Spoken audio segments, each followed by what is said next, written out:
We've all watched in horror as Russia has invaded Ukraine, bombing hospitals and apartment buildings, and threatening the world with nuclear war if we intervened. We've watched with admiration at the bravery of the Ukrainian people, led by, let's just admit it, the coolest, bravest president the world has ever seen. And we've watched it in real time, as those being attacked went live with their phones, just like those who were doing the attacking. And that's all we can do, is watch and pray. Which is why the 31st Psalm that the chief rabbi of Ukraine invited the Christians of his country to pray together with the Jews is so powerful. It's a prayer that Jesus prayed and countless martyrs too. It's a prayer that shows us what it means to pray, that prayer is more than just passionate wishing. Prayer grounds us in God, it connects us with humanity, and it has to be honest. One of my favorite things the Psalm says is in verse 15, where he says to God, "My times are in your hand."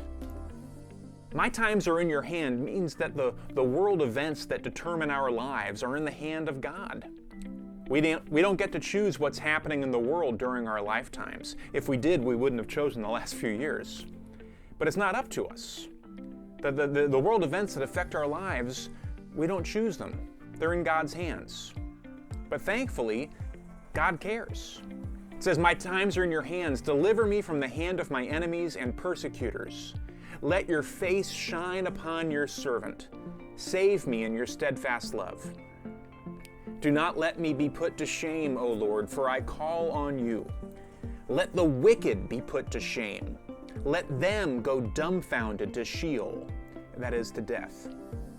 "Let the lying lips be stilled, that speak insolently against the righteous, with pride and contempt."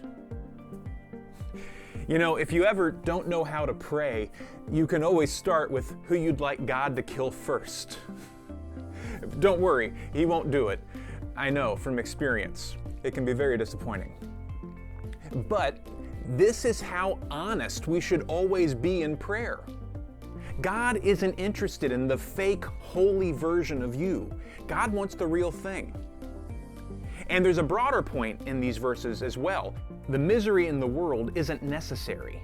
It doesn't have to be there. It's caused by evil men. The war in Ukraine wasn't necessary. It was caused by one evil man. And it's thoroughly biblical to pray with him in mind, "Let the wicked be put to shame. Let them go dumbfounded to Sheol." But for the sake of the world and for the sake of the people of Ukraine, we should pray, let them just go back to where they came from. Let the wicked live so that they'll let the innocent live.